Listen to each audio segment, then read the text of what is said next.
ايه؟ بعمل كشف المصاريف. على فكره ده الميزانيه خرمت قوي. اللوكاندا دي غاليه كده ليه؟ انت طول النهار ما وراكش شغلانه غير الميزانيه. هات 10 جنيه. 10 يا اخويا؟ انت جرب نفوخك حاجه؟ احنا دلوقتي مش في مهمه رسميه.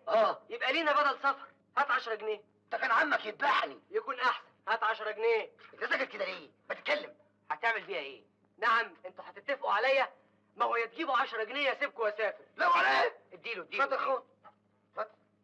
ادي 5 ادي 10. طب هكتب قدامها ايه؟ اكتب اللي تكتبه، مش شغلي. 11 جنيه صرفت بمعرفة فتحي